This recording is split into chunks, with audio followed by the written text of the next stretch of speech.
السلام علیکم ورحمۃ اللہ وبرکاتہ۔ صحیح ہے۔ بسم اللہ الرحمن الرحیم، الحمد للہ رب العالمین، والصلاة والسلام علی رسولہ الامین وعلی آلہ وصحبہ اجمعین ومن تبعهم بإحسان إلى يوم الدین، اما بعد۔ اعوذ باللہ من الشیطان الرجیم، بسم اللہ الرحمن الرحیم۔ اذا جاء نصر اللہ والفتح ورأيت الناس يدخلون في دين الله أفواجا فسبح بحمد ربك واستغفره إنه كان توابا۔ معزز سامعین کرام، حاضرین مجلس، دینی اور ملی بھائیوں، اللہ رب العالمین کے لیے ہر طرح کی تعریف اور کبریائی ہے، جس نے ہر طرح کی نعمتوں سے ہم سب کو مالا مال فرمایا۔ درود و سلام ہو پیارے نبی صلی اللہ علیہ وآلہ وسلم پر، جن کے ذریعے سے امت مسلمہ کو ہر طرح کی سیدھی راہ کی رہنمائی حاصل ہوئی۔ محترم حضرات، میں نے ایک مختصر سی سورت کی تلاوت کی ہے، اسی کی روشنی میں کچھ دیر میں آپ سے ہم کلام ہونا چاہتا ہوں۔ سب سے پہلے اس سورت کا ترجمہ پیش کرنا چاہتا ہوں، اور پھر اس سے متعلق کچھ ضروری باتیں۔ اللہ رب العالمین کا ارشاد ہے کہ جب رب کریم کی مدد آ گئی اور مکہ مکرمہ فتح ہو گیا اور آپ نے لوگوں کو دیکھا کہ وہ فوج در فوج اس دین کے اندر داخل ہو رہے ہیں، تو آپ اپنے رب کی حمد کے ساتھ تسبیح بیان کیجیے اور اپنے گناہوں کی، کمیوں اور کوتاہیوں کی مغفرت اللہ رب العالمین سے طلب کیجیے، بے شک وہ معاف کرنے والا، توبہ کو قبول کرنے والا ہے۔ یہ مشہور سورت ہے اور ہم میں کی اکثریت کو یہ صورت یا یہ جیسی جو مختصر صورتیں ہیں ہمیں زبانی یاد ہو جاتی ہیں۔ کیا آپ تمام کو یہ صورت زبانی یاد ہے؟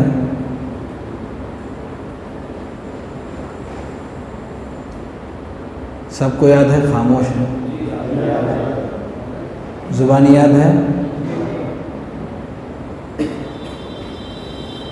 میں کسی بچے سے چاہتا ہوں کہ ذرا اس صورت کو سنا جائے۔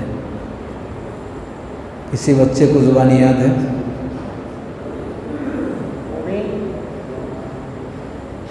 وہیں سے اپنی جگہ ہی سے اٹھ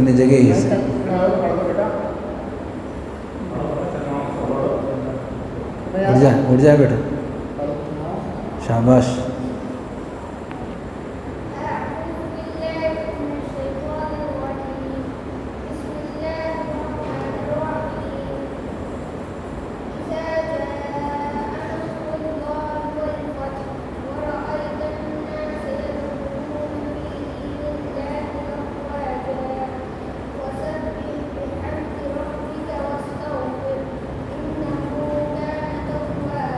ماشاء اللہ ماشاء اللہ، کتنی پیاری تلاوت۔ کیا نام ہے بیٹے آپ کا؟ ابو ہریرہ۔ اللہ کو حافظ قرآن اور حافظ حدیث بنائے، آمین یا رب العالمین۔ اب تھوڑا سا کسی ایک بڑے سے بھی اس صورت کی تلاوت سنتے ہیں. کون سنانا چاہتے ہیں؟ اعوذ باللہ من الشیطان الرجیم بسم اللہ الرحمن الرحیم اذا جاء نصر اللہ والفتح ورأيت الناس يدخلون في دين الله أفواجا فسبح بحمد ربك واستغفر إنه كان توابا. ماشاء اللہ تبارک اللہ. اللہ برکت دے. الحمدللہ قرآن مجید کی تلاوت، قرآن مجید کا پڑھنا بجائے خود ایک بہت بڑی عبادت ہے. اس کے حروف، اس کے کلمات، یہ سارے کے سارے رب کریم کے کلمات ہیں.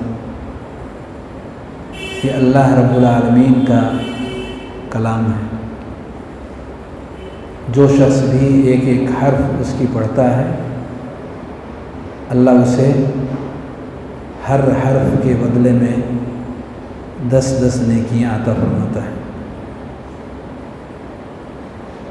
خوش قسمت ہے وہ مسلمان جو قرآن مجید سے دلچسپی رکھے، اسے پڑھے اور پڑھنے والوں کی تلاوت کو سنے، اسے سمجھے اور سمجھنے کے ساتھ ساتھ اپنی زندگی کو قرآن مجید کے تقاضے کے مطابق بنائے. یہ سعادت مسلمانوں کے لیے اللہ رب العالمین کی طرف سے. کوشش کریں کہ قرآن مجید سے یہ تعلق جو بنا ہے نہ صرف برقرار رہے بلکہ دن بدن یہ تعلق بڑھتا جائے، اس تعلق میں اضافہ ہو. کسی انسان سے اگر وہ پوسٹ پر ہو یا بڑے پوسٹ پر ہو تو تعلق بنانا ہم اپنے لیے سعادت سمجھتے ہیں، ہمیں بڑی خوشی ہوتی ہے. اور اگر سب کے پیدا کرنے والے ایک عظیم رب سے تعلق بنانے کی بات ہے تو اس سعادت کا اندازہ انسان اس کائنات کے اندر تو نہیں کر سکتا کہ کتنی بڑی سعادت اس شخص کو حاصل ہو رہی ہے اور کتنا وہ خوش نصیب ہے کہ دنیا میں بیٹھے بیٹھے وہ اپنے رب سے گفتگو کر رہا ہے. جب بھی اس کا کلام پڑھتا ہے وہ اسی سے بات کر رہا ہے، کیونکہ اس کلام میں کسی اور کا کچھ بھی حصہ شامل نہیں ہے، صرف اور صرف اسی کا کلام ہے، خالص ہے. جب آپ کا دل دنیا والوں کی باتیں سن کر کے گھبرانے لگے تو بس خالق کے کلام کی طرف پلٹ جائیں، پیدا کرنے والے کی طرف چلے جائیں، اس سے گفتگو کر کے اپنے آپ کو تسلی دیں، اس سے بات چیت کر کے، اس کے کلام سے اپنے آپ کو قریب کر کے، اس کے کلام کو اپنے دلوں کا حصہ بنا کر کے. ساری بلائیں جو انسان کے ارد گرد ہیں ایک ایک کر کے وہ چھٹنے لگتی ہیں اور سکھ کی سانس وہ انسان لینے لگتا ہے. آئیے اس مختصر سی صورت جس کی تلاوت ماشاءاللہ آپ لوگوں نے بھی کیا، اس کے تعلق سے گفتگو کے سلسلے کو آگے بڑھاتے ہیں. اور گفتگو کے سلسلے کو آگے بڑھانے سے پہلے میں چاہتا ہوں کہ آپ اپنی اس مبارک مجلس کو واقعی مبارک مجلس بنا لیں. وہ کیسے ہوگی؟ اس کا طریقہ یہ ہے کہ آپ ویسے بیٹھنے کی کوشش کریں اس مجلس میں جیسے کہ صحابہ نبی کریم صلی اللہ علیہ وآلہ وسلم کی مجلس میں بیٹھا کرتے تھے. کیسے بیٹھتے تھے صحابہ؟ نبی کی مجلس میں صحابہ بیٹھتے کیسے تھے؟ ہاں مل کر بیٹھتے تھے. نبی کریم صلی اللہ علیہ وسلم کے تربیت لینے سے پہلے وہ الگ الگ بیٹھتے تھے، دور دور بیٹھتے تھے. لیکن جب نبی کریم صلی اللہ علیہ وسلم نے ان کو یہ دیکھا، ان کا یہ طریقہ دیکھا، تو کہا انما تفرقکم فی الشعاب والاودیہ انما ذالکم من الشیطان. آپ کا یہ الگ الگ بکھر کر کے بیٹھنا یہ شیطان کی طرف سے ہے. گویا کہ بکھراؤ ہماری زندگی میں شیطان کے جو بھی طریقے ہیں، اگر ان طریقوں میں سے جتنا ہم اپناتے جائیں گے بکھراؤ ہماری زندگی میں آتا جائے گا. اور اگر ہم چاہتے ہیں کہ ہمارا بکھراؤ ختم ہو جائے، ہمارے اندر ایک تائیت آ جائے، ہمارے اندر اپنائیت آ جائے، ہمارے اندر میل محبت آ جائے، تو شیاطین کے طریقے سے دور رہنے ہی میں ہے. پیارے نبی صلی اللہ علیہ وسلم کے صحابہ کے طریقے کو اپنانے ہی میں ہے. اس کے بعد صحابہ کرام ایک دوسرے سے مل مل کر کے بیٹھنے لگے نبی کریم صلی اللہ علیہ وسلم کی مجلسوں کے اندر. اسی لیے میں نے مناسب خیال کیا کہ اپنی اس مجلس کو ہم بھی یہ کوشش کریں کہ صحابہ کی اسی مجلس ہو جائے. اللہ ہم سب کو انہی کے راستے پر چلنے کی توفیق بخشے. آمین. تقبل یا رب العالمین. یہ جو سورۃ کریمہ ہے، اس سورہ کریمہ کے حوالے سے ایک بار عبداللہ ابن عباس رضی اللہ عنہما کے سامنے تفسیر کی کوئی بات آئی کہ کیا مطلب ہے اس صورت میں، کیا بات کہی گئی ہے اس صورت کے اندر. اس صورت کے اندر اصل ٹاپک کیا ہے، اصل موضوع کیا ہے جو رب کریم بتانا چاہتا ہے. جانتے ہیں کیا جواب دیا انہوں نے؟ ابن عباس رضی اللہ عنہما سے حضرت عمر رضی اللہ تعالیٰ عنہ نے پوچھا تھا، اور بڑے بڑے صحابہ کی موجودگی میں پوچھا تھا، اور صرف انہی سے نہیں، ان دیگر بڑے صحابہ سے بھی انہوں نے پوچھا تھا جو اس مجلس میں موجود تھے. تو باقی صحابہ نے الگ الگ باتیں بتائیں، لیکن ابن عباس رضی اللہ عنہما نے ایک دوسری بات بتائی جو ان سب سے الگ تھی.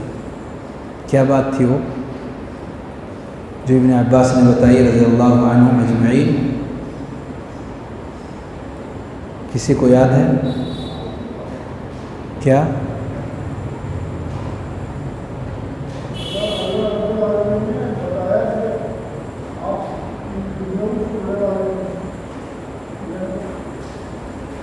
جی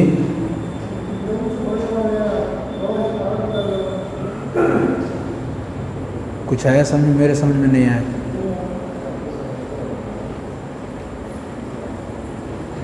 خیر میں سن نہیں پایا ٹھیک سے. ابن عباس رضی اللہ عنہما نے بتایا کہ اس میں نبی کریم صلی اللہ علیہ وآلہ وسلم کی وفات کی اطلاع ہے، وفات کی خبر دی گئی ہے کہ بہت جلد آپ ہمارے درمیان سے رخصت ہونے والے ہیں. ابن عباس رضی اللہ عنہما جو حبر الامہ ہیں، جو مفسر القرآن ہیں، وہ کیا بتا رہے ہیں کہ اس صورت کے اندر اللہ رب العالمین اپنے پیارے رسول صلی اللہ علیہ وآلہ وسلم کو خبر دے رہا ہے کہ آپ بہت جلد دنیا سے کوچ کرنے والے ہیں. آئیے ذرا اس کو سمجھنے کی کوشش کرتے ہیں کہ کہاں کیسا بیان ہے اور کیسے ان کو کس چیز سے ان کو اس بات کا اندازہ ہوا. حضرت عمر رضی اللہ تعالیٰ عنہما نے جب ان کی یہ تفسیر سنی تو کہہ رہے ہیں کہ میں بھی اس صورت سے وہی سمجھتا ہوں جو آپ نے سمجھا. حضرت عمر رضی اللہ تعالیٰ عنہ کہتے ہیں کہ اس صورت سے ہم نے بھی وہی سمجھا ہے جو آپ نے سمجھا، یعنی نبی کریم صلی اللہ علیہ وسلم کے وفات کی خبر.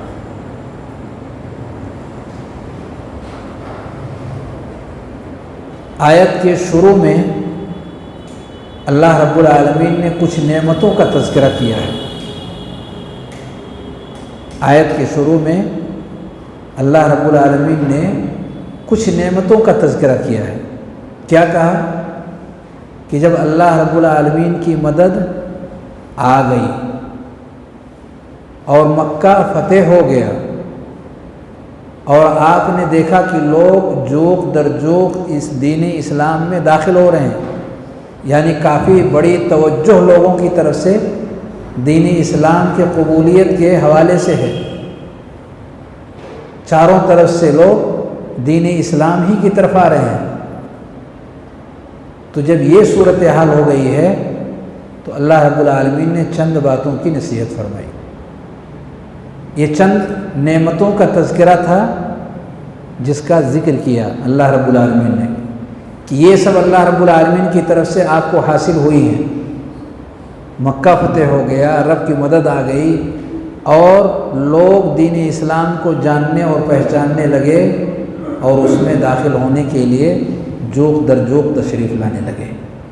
تو جب یہ سب صورتحال ہو چکی ہے تو اس سے ایک بات یہ سمجھ میں آئی کہ دین اسلام پہنچانے کی ذمہ داری جو اللہ نے اپنے پیارے رسول صلی اللہ علیہ وسلم کو دی تھی وہ ذمہ داری پوری ہو چکی ہے۔ جو کام اللہ رب العالمین نے پیارے نبی صلی اللہ علیہ وسلم کو سونپا تھا، آپ نے اس کام کو پوری امانت داری کے ساتھ مکمل طور پر امت تک پہنچا دیا اور دور دور سے لوگ اس دین کو جاننے اور پہچان لینے کے بعد اس میں داخل ہونے کے لیے آنے لگے۔ ایک مسئلہ اس کے اندر یہ کلیئر ہوا کہ نبی کریم صلی اللہ علیہ وآلہ وسلم کی جو ذمہ داری رب کریم کی طرف سے ملی ہوئی تھی اس ذمہ داری کو آپ نے مکمل ادا کر دی۔ تو اب جس کام کے لیے پیارے نبی صلی اللہ علیہ وسلم کو بھیجا گیا تھا اگر وہ کام ہو گیا ہے تو اب کیا ہونا چاہیے؟ آپ کا کام جب ختم ہو گیا تو آپ واپس آ جائیں۔ اگر ہم میں کا کوئی شخص کسی کو بازار بھیجے کہ جائیے یہ سامان لے آئیے، سامان لینے کے بعد وہ کیا کرے گا؟ وہ شخص وہاں سے واپس آ جائے گا۔ یہی صورتحال نبی کریم صلی اللہ علیہ وسلم کے ساتھ یہاں ہے کہ آپ کو دنیا میں کیوں بھیجا گیا تھا؟ تاکہ تبلیغ کے لیے، تاکہ لوگوں کو اللہ کا یہ پیغام بتا سکے۔ اس کے لیے نبی کریم صلی اللہ علیہ وسلم کو اللہ نے دنیا میں بھیجا۔ یہ کام نبی کریم صلی اللہ علیہ وسلم نے کر دیا، پیغام اللہ کا پہنچا دیا لوگوں تک۔ جب یہ ذمہ داری ختم ہو گئی تو اب رسول کریم صلی اللہ علیہ وسلم کا کام یہاں باقی نہیں رہا، اللہ نے اپنے پاس بلا لیا۔ تو اب یہ آخری اوقات ہے نبی صلی اللہ علیہ وسلم کی زندگی کے آخری اوقات، کام آپ کا ختم ہو گیا ہے، اب آخری عمر میں آپ کو کیا کرنا ہے؟ جو پیغام تھا وہ پیغام آپ نے پورا امت تک پہنچایا۔ اب آخری ان لمحات کے اندر، ان ایام میں جو عمر کے آپ کے بچے ہوئے ہیں، ان میں آپ کو کیا کرنا ہے وہ رب کریم نبی صلی اللہ علیہ وسلم کو بتا رہا ہے۔ اور یہی ہے درس عبرت پوری امت کے لیے، ساری قوم کے لیے، یعنی امت کو وہی پیغام ہے جو پیغام پیارے نبی صلی اللہ علیہ وسلم کو ہے۔ تو اللہ رب العالمین نے نبی صلی اللہ علیہ وسلم کو کون کون سے کام دیے آخری عمر میں کرنے کے لیے؟ اس کے بعد کی آیتوں میں اس کا ذکر ہے۔ فرمایا فَسَبِّحْ بِحَمْدِ رَبِّكَ وَاسْتَغْفِرْ، اپنے رب کی حمد کے ساتھ تسبیح بیان کیجیے اور استغفار کیجیے۔ یہ کتنے کام ہو گئے؟ 3 کتنے کام ہوئے؟ یہ کون کون سے 3؟ جی آپ کے پیچھے 3 کون کون سے کام ہوئے؟ ذرا کھڑے ہو گئے، کھڑے ہو جائیے۔ ماشاءاللہ ہاتھ پیر طاقت ہے، ماشاءاللہ ہاتھوں میں پیروں میں، کھڑے ہو جائیں۔ میں بتاتا ہوں، آپ کھڑے تو ہوئے، ہمت سے کام لیں۔ 3 کام اللہ نے پیارے نبی صلی اللہ علیہ وآلہ وسلم کو عمر کے آخری حصے میں دیے. 3 کام کہ آپ کی اصل ذمہ داری ختم ہو گئی. اب آپ کو تیاری کرنا ہے اپنے رب سے ملنے کے لیے. 3 کام کر کے آئیے. کیا ہیں وہ 3 کام؟ اللہ کو راضی کرنا. نمبر 2 نماز پڑھنا. نمبر 3 زکوٰۃ دینا. جی ماشاء اللہ بیٹھیے. جی ادھر سے بتائیں گے. جی آپ تھوڑا کھڑے ہو کے تو سارے لوگ سنیں گے. اور تیسرا حج کرنا. ایک اور بڑھا دیے. جی یہ ایک منٹ یہ اللہ کی تسبیح کرنا, تعریف کرنا, استغفار کرنا. ماشاء اللہ ماشاء اللہ ماشاء اللہ ماشاء اللہ تبارک اللہ. زبردست. کیا نام ہے آپ کا؟ شاہ رخ. ماشاء اللہ بہت پیارا جواب دیے. ماشاء اللہ ایک دم پرفیکٹ جواب دیے. بہترین جواب, ایک دم بہترین جواب. کیا جواب ہے ذرا ایک بار سارے لوگ بتائیں. نمبر 1 اللہ کی تسبیح بیان کرنا. نمبر 1 اللہ کی تسبیح بیان کرنا. نمبر 2 اللہ کی تعریف بیان کرنا. نمبر 2 اللہ کی تعریف بیان کرنا. نمبر 3 استغفار کرنا. یہ 3 کام اللہ نے سارے لوگوں کو دیے, اور خاص طور سے وہ لوگ جو اپنے رب سے ملنے کی تیاری کے آخری عمر میں ہیں. یہی تو مطلب سمجھ میں آیا. یہ سمجھ میں آیا کہ نہیں؟ عمر کے آخری حصے میں نبی صلی اللہ علیہ وسلم پہنچ چکے ہیں, کیونکہ دنیا کا کام ختم ہو چکا ہے.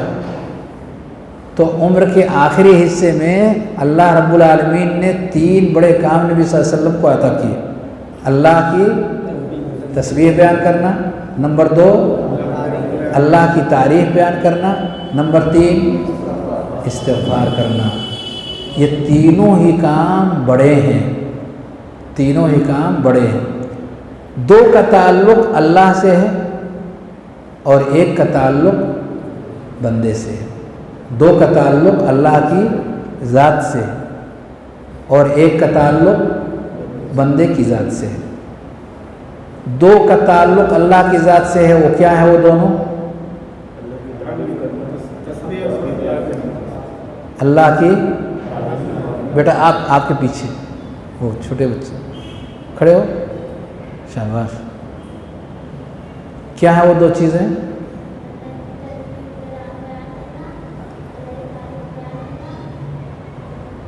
بس 2 ہی. شاباش ماشاء اللہ. 2 چیز جس کا تعلق اللہ کی ذات سے ہے وہ ہے اللہ کی تسبیح اور نمبر 2 اللہ کی تعریف. ان دونوں کا تعلق کس سے ہے؟ اللہ کی ذات سے ہے. اور تیسرے کا تعلق بندے کی ذات سے ہے. وہ کیا ہے؟ استغفار کرنا. تسبیح کا معنی کیا ہے؟ اللہ نے پہلا حکم دیا کہ اللہ کی تسبیح بیان کریں. کیا معنی ہے تسبیح کا؟ سبح یسبح تسبیح. کہیں اللہ نے کہا سبح للہ ما فی السماوات, کہیں کہا یسبح للہ, اور کہیں کہا سبحان, اور یہاں حکم دیا ہے فسبح. اور ہر جمعہ کو ہم پڑھتے ہیں, ہاں نہیں ہر جمعہ کو پڑھتے ہیں سبح اسم ربک الاعلی, سبح اسم ربک الاعلی الذی خلق فسوى. ہر جمعہ کو پڑھتے ہیں سبح. تو وہی چیز یہاں بھی ہے اس صورت میں فسبح, یعنی آپ اپنے رب کی تسبیح بیان کریں. کیا معنی ہے تسبیح کے؟ تسبیح بیان کرنا. تسبیح بیان کرنا جیسے کہ شیخ کہہ رہے ہیں پاکی. تسبیح کے معنی پاکی. تسبیح لوگ تسبیح پڑھتے ہیں یعنی اللہ کی پاکی بیان کرتے ہیں. کیا مطلب ہے تسبیح اور پاکی؟ کیا اللہ رب العالمین پاک نہیں ہے کہ اس کی پاکی بیان کر رہے ہیں؟ اللہ پاک ہے کہ نہیں؟ پاک ہے، تو پھر کیا بیان کر رہے ہیں؟ اس کی بڑائی اور کبریائی کی، وہ تو تعریف ہو گئی، بڑائی کبریائی تو تعریف ہو گئی، پاکی کیا چیز ہے؟ ہر عیب سے اللہ پاک ہے، ہر عیب سے اللہ پاک ہے۔ اس کا مطلب تھوڑا سا ذہن پر اگر زور ڈالیں تو کچھ یہ سمجھ میں آتا ہے کہ ہو نہ ہو کوئی ہے جو اللہ کو عیبدار کر رہا ہے، اسی لیے ضرورت پڑی کہ ہمیں اللہ کی تصویر بیان کریں۔ ہو نہ ہو کوئی ہے کہ جو اللہ کو عیبدار بنانے کے لیے کچھ نہ کچھ کہتا ہے یا کچھ نہ کچھ کرتا ہے۔ جب آپ قرآن پڑھیں گے تو آپ کو ایسے بہت سارے لوگ ملیں گے جو اللہ رب العالمین کے حوالے سے بہت ساری باتیں کہتے ہیں اور بہت سارا کام کرتے ہیں، اور ہم میں سے کتنے ایسے ہیں جو غصے میں آ کر کے یا مصیبت جب زیادہ آتی ہے تو آ کر کے ہم ہی ملے تھے، کیا قصور ہمارا ہے؟ تم ڈائریکٹ تو اس سے نہیں کہتے، لیکن ہم جو اندر ہی اندر اپنے آپ کو کوستے ہیں یا کسی دوسرے کو، تو لے جا کر کے ہم اپنا معاملہ اسی تک پہنچا دیتے ہیں کہ بھائی ہم نماز بھی پڑھتے ہیں، ہم روزے بھی رکھتے ہیں، ہم اچھے بھلے کام بھی کرتے ہیں، اور آزمائش پہ آزمائش، مصیبت پہ مصیبت، مصیبت در مصیبت، تکلیف در تکلیف، کسی بھی میدان کے اندر قدم ڈالیے سکسیز نہیں، یہاں یہ تباہ ہو جا رہا ہے، وہاں اس کا نقصان ہو جا رہا ہے، کسی بھی چیز میں ہاتھ ڈالیں تو کامیابی ہی نہیں ملتی۔ کیا قصور ہے ہمارا؟ پھر کس کا قصور ہے؟ دو ہی بچے، یا تو ہم یا وہ۔ اگر ہم قصوروار نہیں ہیں تو بچا کون؟ تو ہم تو ادب کی وجہ سے اس کو کہتے نہیں ہیں، لیکن ہماری حالت یہ کہہ رہی ہے کہ ہم انڈائریکٹ ضرور اس تک اپنی شکایت پہنچا رہے ہیں۔ تو کچھ نہ کچھ عیب والی باتیں ہماری طرف سے بھی جا رہی ہیں۔ یہ کیا ہے کہ جو لوگ کفر بھی کرتے ہیں، شرک بھی کرتے ہیں، کبھی رب کی طرف وہ بھول کر کے سجدہ بھی نہیں کرتے، ایمان بھی نہیں لاتے، اور دیوی دیوتاؤں اور بتوں اور کس کی وہ لوگ پوجا کرتے ہیں، اس کے باوجود ان کی حالت مسلمانوں کی حالت سے بہت اچھی ہے۔ ہمارے ذہن و دماغ میں آتا ہے اور بہت اندر بہت پریشان ہوتے ہیں، بہت ایسی حالت ہمارے اندر آتی ہے، اور بہت کچھ ہم پریشان ہونے لگتے ہیں، اور کبھی کبھی کچھ شیئر بھی کرتے ہیں آپس میں۔ یہ کیا ہے؟ کیا وہ ہم سے اچھے ہیں کہ ان کے ساتھ یہ سب ہو رہا ہے؟ تو یہ سب کون کر رہا ہے؟ کیا انسان ایسا کر سکتا ہے کہ جب کائنات میں جو چاہے وہ کر دے اور جو نہ چاہے وہ نہ ہو؟ یہ کون کر رہا ہے؟ کیا اللہ کے علاوہ کوئی اور ہے؟ کوئی نہیں ہے۔ تو ہم اپنے اندر بھی اگر دیکھیں تو ہم تو کھل کر کے نہیں کہتے، کیونکہ ہمارا ایمان کہیں نہ کہیں جا کر کے رکاوٹ بن ہی جا رہا ہے، لیکن ہم اپنی حالتوں کو دیکھ کر، سامنے پا کر، مسائل کو جھیل کر، ہماری اگر زبان سے نہیں نکلتی لیکن ہمارے جسم کا ایک ایک حصہ گویا کہ یہ گواہی دینے لگتا ہے کہ معاملہ کہیں نہ کہیں گڑبڑ ہے۔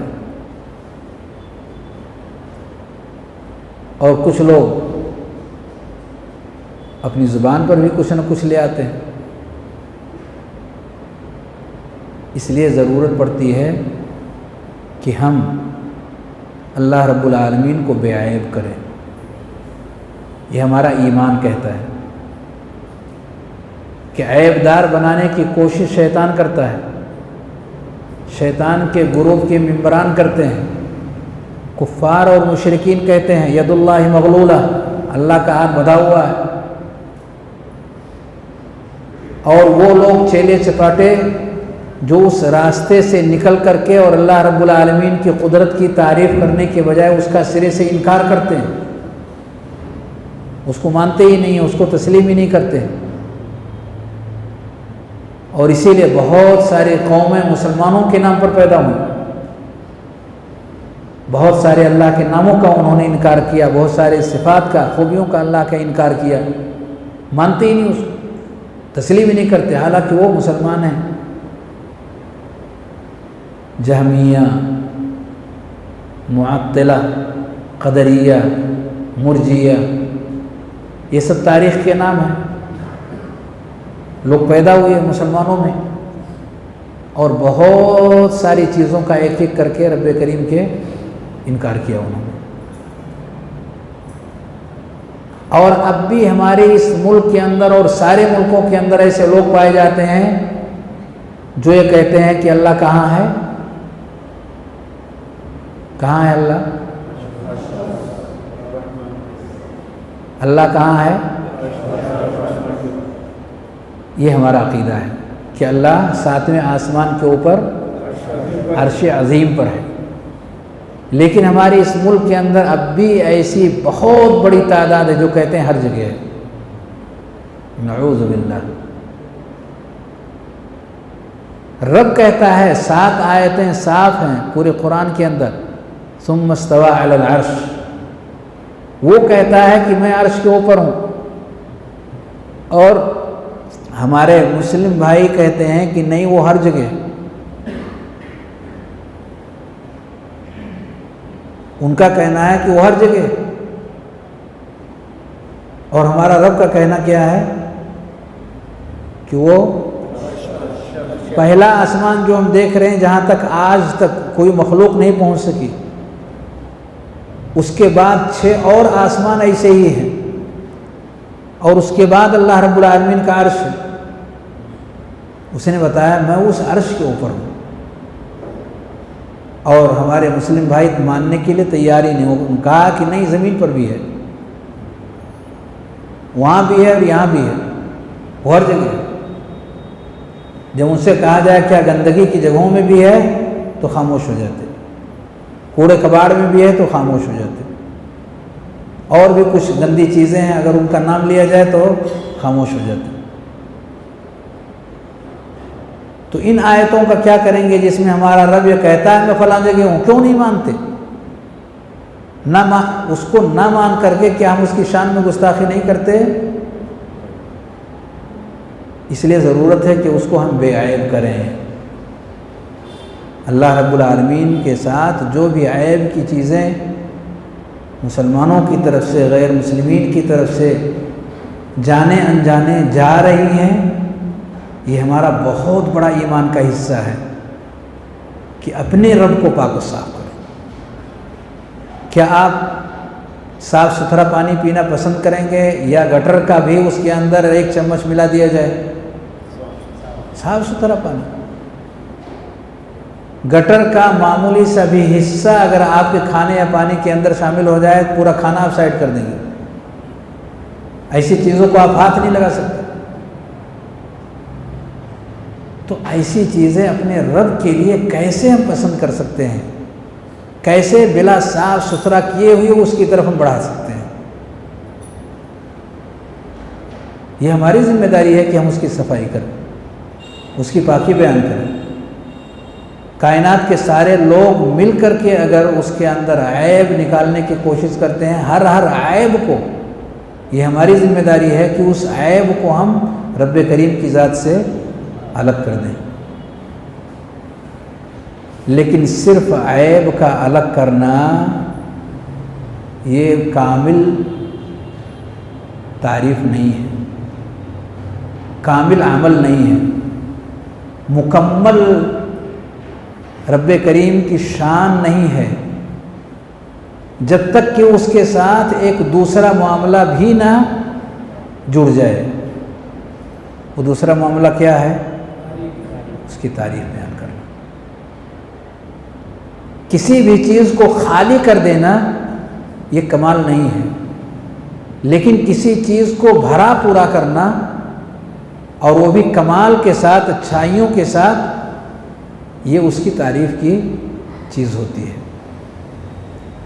اپنے دل کو آپ گندگی سے صاف ستھرا کر لیں، کیا یہ مکمل ہے؟ یہ آدھا ادھورا کام ہے۔ مکمل کیا ہے؟ کہ اس کے اندر ایمان آ جائے، اس دل کے اندر کیا آ جائے؟ ایمان آ جائے، ایمان صاف ستھری چیز، قرآن کی محبت آ جائے، اللہ کی محبت آ جائے، اچھے کام کرنے کا حوصلہ اس دل کے اندر آ جائے، اچھے اور نیک لوگوں کے ساتھ مل بیٹھنے کی چاہت ہمارے اندر آ جائے۔ جب اس دل میں یہ سب چیزیں آ جائیں گی تو وہ دل کامیاب دل ہو جائے گا۔ تو کسی چیز کو خالی کر دینا یہ کمال نہیں ہے، کسی چیز کو خالی کر دینا کمال نہیں ہے، گندگی سے خالی کر دینا یہ مطلوب ہے، یہ اچھا ہے، لیکن جب تک اس کو مکمل نہ کیا جائے تعریف کے ذریعے سے، اس وقت تک اللہ رب العالمین کی ثنا پوری نہیں ہوتی۔ ابھی میں نے دیکھا آتے ہوئے کہ بستی کے چاروں طرف کھیتیاں لہلہا رہی ہیں، کافی اچھا لگا۔ جانتے ہیں اس میں کیا چیز سمجھ میں آیا؟ کہ اگر آپ ان کھیتوں کو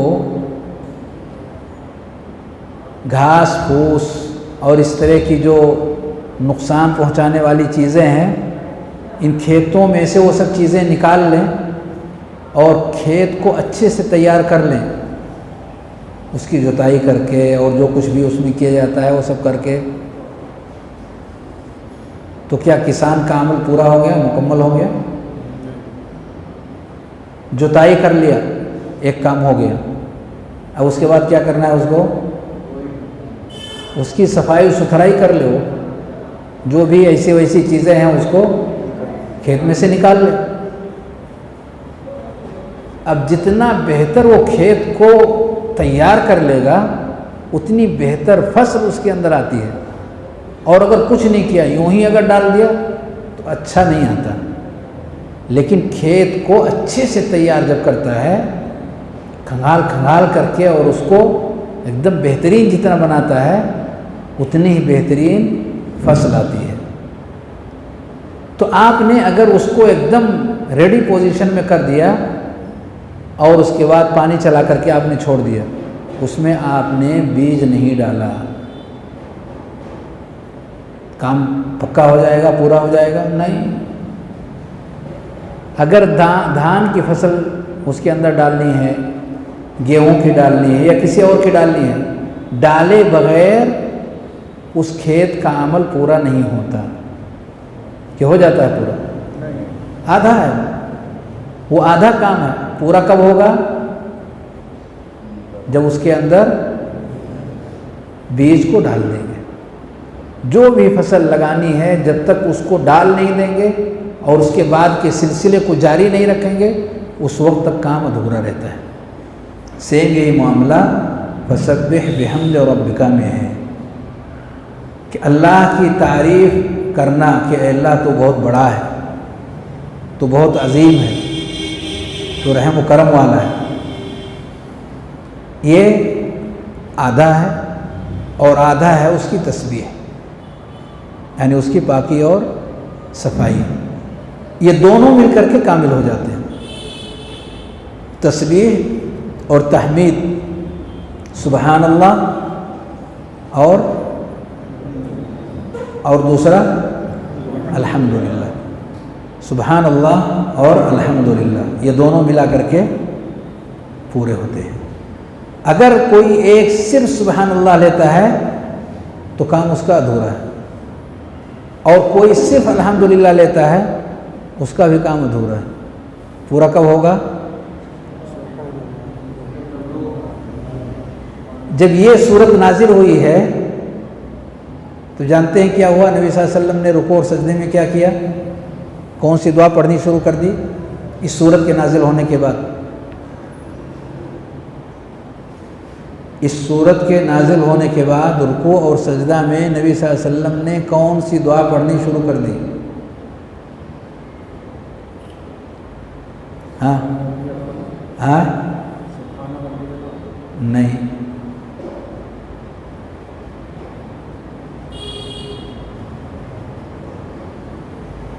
نہیں بتائیں گے؟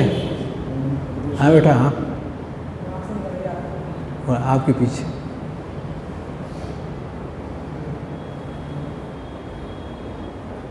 رکوع میں کیا دعا پڑھتے ہیں اور سجدے میں؟ ہاں نہیں، بنائے ہیں، بنایا نہیں ہے، قریب ہے اس کے لیکن یہ نہیں ہے۔ شکر ہے، بیٹھیے۔ یہ اسی صورت سے نبی کریم صلی اللہ علیہ وسلم نے لیا ہے۔ وہ دعا ہے سبحانک اللہم و بحمدک اللہم اغفر لی، سبحانک اللہم و بحمدک اللہم اغفر لی۔ تینوں چیزیں آ گئی کہ نہیں؟ تینوں چیزیں آ گئی کہ نہیں؟ ہاں تینوں آ گئی۔ سبحانک اللہم و بحمدک اللہم اغفر لی۔ جب یہ صورت نازل ہوئی ہے نبی کریم صلی اللہ علیہ وسلم پہ، تو نبی صلی اللہ علیہ وسلم نے رکوع اور سجدہ میں اس دعا کے سلسلے کو شروع کر دیا۔ یہ دعا سنی ہے آپ نے؟ سنی ہے؟ نہیں سنی؟ ہاں سنے ہیں دعا؟ ابھی سنے کہ نہیں؟ تو ابھی سنے ہیں تو ذرا کھڑے ہو کے سنائیے، کھڑے ہو جی، کھڑے ہو جائیے۔ بسم اللہ، ماشاء اللہ۔ وہ بحمدک اللہم اغفر لی، ماشاء اللہ۔ پھر سے ایک بار، سبحانک اللہم و بحمدک، ایوہ اللہم اغفر لی، ماشاء اللہ۔ ایک بیٹھک میں آرام سے ہم انشاءاللہ یاد کر سکتے ہیں۔ جی آپ سنائیں۔ جی کھڑے ہیں۔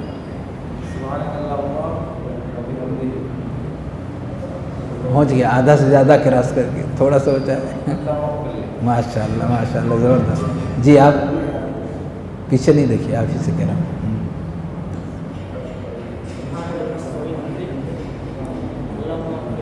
جی ماشاء اللہ ماشاء اللہ ماشاء اللہ۔ جی آپ، ایوہ ماشاء اللہ، تھوڑا سا بچا ہے۔ اللہم ماشاء اللہ ماشاء اللہ، تبارک اللہ۔ یہ کون سی دعا ہے؟ کہاں کی دعا ہے یہ؟ کہاں کی؟ رکوع اور سجدے کی۔ رکوع میں بھی پڑھ سکتے، سجدہ میں بھی پڑھ سکتے۔ وہ جو پہلے سے دعا ہم پڑھ رہے ہیں وہ بھی ہے۔ پہلے سے کون سی دعا پڑھ رہے ہیں؟ سبحان ربی العظیم، سبحان ربی العظیم، سبحان ربی الاعلی۔ یہ پہلے سے دعا ہم پڑھ رہے ہیں، سبحان ربی العظیم، سبحان ربی الاعلی۔ یہ دعا یاد ہے؟ ہاں بیٹا، دعا یاد ہے یہ؟ بتائیے۔ ماشاء اللہ، دیکھیے بچوں کو یاد ہے۔ سبحان ربی العظیم، سبحان ربی الاعلی، یہ پہلے سے دعا یاد ہے۔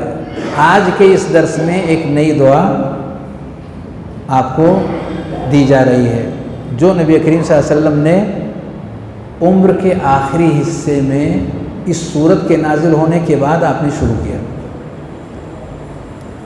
وہ دعا ہے سبحانک اللہم و بحمدک اللہم اغفر لی۔ اس پر عمل کرنے کے لیے، رب کے اس حکم پر عمل کرتے ہوئے، تو یہ معنی ہو گیا فسبح بحمد ربک۔ اب تیسرا جو اس میں کلمہ ہے واستغفر انہ کان توابا۔ واستغفر، واستغفر کا معنی اور اللہ سے آپ بخشش مانگیے کہ وہ معاف کر دے۔ استغفار، استغفار، استغفار یعنی آدمی سے اگر کچھ غلطی ہو گئی ہے تو اس غلطی کی معافی اللہ سے مانگے، یہی معنی ہے، یہی معنی ہے۔ ہاں بیٹا کھڑے ہو جائے، جی بیٹا پیچھے پیچھے مت دیکھو، پیچھے کھڑے ہو، کھڑے ہو جائیے، کھڑے ہو جائیے۔ بسم اللہ۔ رکوع کی کون سی دعا ہے بیٹا؟ سبحان ربی العظیم۔ اور سجدے کی سبحان ربی الاعلیٰ۔ ہاں ماشاء اللہ، شاباش۔ ہر چیز کو جو ہم یاد کرتے ہیں اور یاد کر لیے ہیں بچوں کو سکھا سکتے ہیں، لیکن اگر ہم خود نہیں یاد کیے ہیں تو بچوں کو نہیں سکھا سکتے، ہو ہی نہیں سکتا۔ اب اس صورت کے اندر پیارے نبی صلی اللہ علیہ وسلم کو اللہ نے حکم دیا کہ اپنے رب کی تسبیح بیان کیجئے اور اس کی تعریف بھی کیجئے، یہ اللہ کا حق ہے۔ اللہ کا حق کس کو دینا چاہیے؟ اللہ کو۔ اور بندوں کا حق کس کو دینا چاہیے؟ بندوں کو۔ اللہ کا حق اللہ کو، بندوں کا حق اللہ کو۔ ہم یہ کیوں کہہ رہے ہیں کہ اللہ تیرے لیے ہر طرح کی تعریف ہے، تمام حال میں تیرے لیے تعریف ہی تعریف ہے۔ کیا کوئی کنڈیشن ہے اس کی تعریف بیان کرنے کی کہ جب یہ کنڈیشن ہماری رہے گی تبھی اس کی تعریف بیان کریں گے، جب مشکل رہے گا تو نہیں؟ ایسا ہے؟ یعنی جب ہم خوش رہیں گے تو تعریف بیان کریں گے اور جب غصے میں رہیں گے تو نہیں؟ کب تعریف بیان کی جانی چاہیے اللہ کی؟ ہر حال۔ وہی ایک ذات ہے، باقی کوئی نہیں ہے کہ ہر حال میں جس کی تعریف بیان کی جائے۔ ہے کوئی اس کائنات میں، ماں ہو، باپ ہو، بھائی ہو، بہن ہو، کوئی بھی، کہ ہر حال میں ان کی تعریف کی جائے؟ ہر حال میں کوئی ہے اللہ رب العالمین کی ذات کے علاوہ؟ کوئی نہیں۔ لیکن کیوں ہر حال میں اللہ کی تعریف ہونی چاہیے؟ یہ سوال آتا ہے ذہن میں، بھئی کسی کی ہر حال میں تعریف نہیں ہوتی تو اللہ کی تعریف ہر حال میں کیوں ہونی چاہیے؟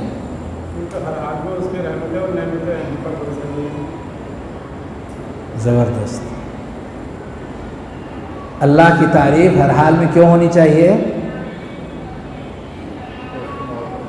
ہم جب چاروں طرف دیکھتے ہیں تو ہم مصیبت کے شکار ہیں۔ چلو خوشی ہے، نعمتوں والا سسٹم ہے تو ہم تعریف کر دیتے ہیں، لیکن اگر نعمتوں کے بجائے اگر مصیبتوں کا سسٹم ہو تب کیسے تعریف کریں؟ اگر نعمت والی بات ہے، جیسا کہ ابھی شیخ محترم نے ذکر کیا کہ ہر حال میں اس کی رحمتیں ہیں، اس کی نعمتیں ہیں، تو نعمت اور رحمت رہے تو ہم شکر کریں گے اور تعریف کریں گے، ٹھیک۔ لیکن اگر اس کا الٹا ہماری زندگی میں آئے، مصیبتوں پہ مصیبتیں آئیں، تکلیف پہ تکلیف آئے، تو کیا تکلیف کی حالت میں ہمیں تعریف کرنی چاہیے؟ اور کیوں؟ ایک منٹ پیچھے تھوڑا اور بھی لوگوں کو حصہ لیں، پیچھے تھوڑا کھڑے ہو جائیے۔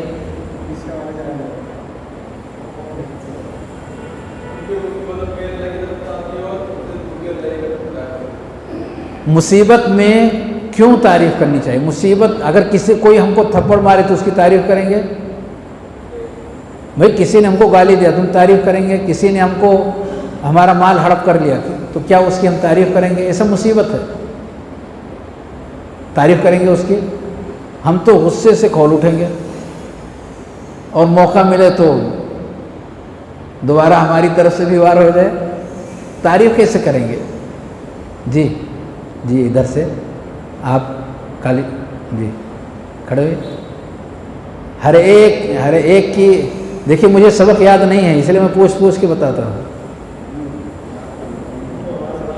ہاں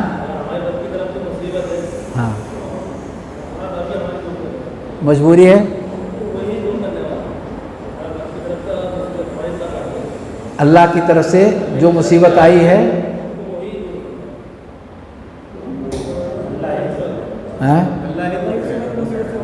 اللہ ہی دور کرے گا، لیکن ابھی جو مصیبت آئی ہے اس پر کیوں تعریف کریں؟ اس کا کوئی نہ کوئی وہ ہونا چاہیے، وجہ ہونی چاہیے۔ جی بیٹھیے۔ مصیبت پر تعریف کیوں کریں؟ جی آپ بتائیں۔ اللہ کی تعریف مصیبت میں کیوں کریں؟ امتحان میں تو اپنے آپ کو کنٹرول کرنا رہتا ہے کہ بس کیسے بھی کر کے ہم نکل جائیں۔ سامنے والے کی تعریف کریں، کوئی ہم کو ستا رہا ہے اس کی تعریف کریں، یا کسی کی وجہ سے ہم مصیبت میں گر گئے ان کی تعریف کریں گے؟ چلو زبان کو روک لیں، وہ اور بات ہے کہ ان کے خلاف کچھ نہیں کہیں گے، لیکن تعریف کرنے کی تو اپنے اندر ہمت تو نہیں پائیں گے کہ مصیبتیں ان کی طرف سے آ رہی ہیں اور ان کی تعریف کی جا رہے ہیں۔ منطق ذہن کے اندر ایسی آ نہیں رہی ہے۔ جی بیٹھیے۔ کچھ بتائیں گے آپ لوگ؟ میں بتاتا ہوں۔ کیونکہ اس سے بڑی مصیبت ہمارے اوپر نہیں آئی، اس سے بچا لیا اس نے۔ چھوٹی مصیبت دے کر کے ایک بھاری مصیبت سے اس نے ہم کو بچا لیا۔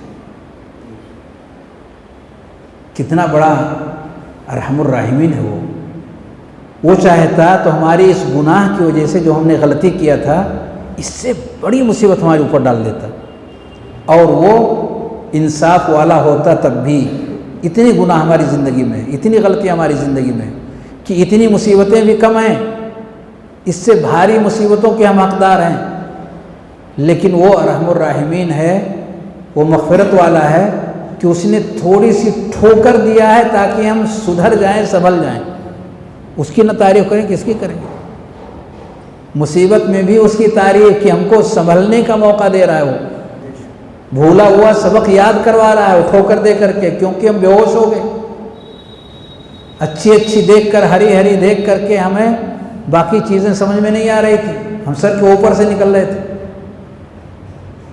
ہم کو اس نے ٹھوکر دیا، سنبھل کے رہو، چند دن کیے، اس کے بعد نیچے جاؤ گے، مٹی کے نیچے جانا ہے۔ وہ ہم کو موقع پر روک رہا ہے، بریکر لگا رہا ہے، لیکن ہم رکنے والے نہیں۔ تو مصیبت پر اس کی تعریف کرنی چاہیے کہ نہیں؟ آپ کو بخار ہوتا ہے، انجیکشن کون لگاتا ہے؟ ڈاکٹر۔ تو انجیکشن کیسے جسم میں گھساتا ہے کہ نہیں؟ بھئی سوئی جسم میں گھساتا ہے کہ نہیں؟ ایسے ہی کوئی سوئی آپ کے جسم میں گھسائے گی، آپ اس کا شکریہ ادا کریں گے، لیکن ڈاکٹر کو شکریہ کیوں ادا کرتے؟ کیونکہ آپ جانتے ہیں کہ بڑی پریشانی سے بچانے کے لیے اس نے چھوٹے سا ہم کو دکھ دیا ہے۔ ہم سمجھتے ہیں اس چیز کو، تو ہم خود ہی چل کر اس ڈاکٹر کے پاس جاتے ہیں، وہ ہم کو نہیں ڈھونڈنے آتا ہے، ہم اس کو ڈھونڈتے ہوئے پہنچتے اس کے پاس۔ اور وہ انجیکشن چھوٹی چیز ہے، آپریشن میں کیا کرتا؟ چیر پھاڑ کر دیتا، ہمارے بدن کو کاٹ پیٹ دیتا ہو۔ اور پھر بھی جب ملتے ہیں تو احسان مند رہتے ہیں، ڈاکٹر صاحب شکریہ آپ کا، آپ نے کافی توجہ سے ہمارا کام کیا۔ یہ تو انسان ہے، لیکن رب کریم بھاری بھاری مسائل سے ہم کو مکت کرنے کے لیے، آزاد کرنے کے لیے چھوٹی چھوٹی چیزیں ڈالتا ہے تاکہ ہم ہوش کے ناخن لے سکیں۔ خیر، وہ ہر حال میں تعریف کے لائق ہے، اور ہمیں کھلے دل سے اس کی تعریف کرنی چاہیے، اور ایسا کرنے سے ہمارے ایمان میں اضافہ ہوتا ہے، ہمیں قوت ملتی ہے، ایسا کرنے سے ہمارے قوت میں اضافہ ہوتا ہے۔ یہ ہماری ضرورت ہے، اس کی نہیں، اس کے ذریعے سے ہماری روح کو کیا ملتی ہے؟ غذا۔ تو یہ ضرورت ہماری ہے، یہ ضرورت ہمارے رب کی نہیں ہے۔ جتنا ہم کریں گے اتنے ہی زیادہ ہم طاقتور ہوتے جائیں گے، اس لیے اللہ رب العالمین کی خوب خوب تعریف کرنی چاہیے۔ آئیے آخری کلمے پر، واستغفر، استغفار کیجیے، کیجیے۔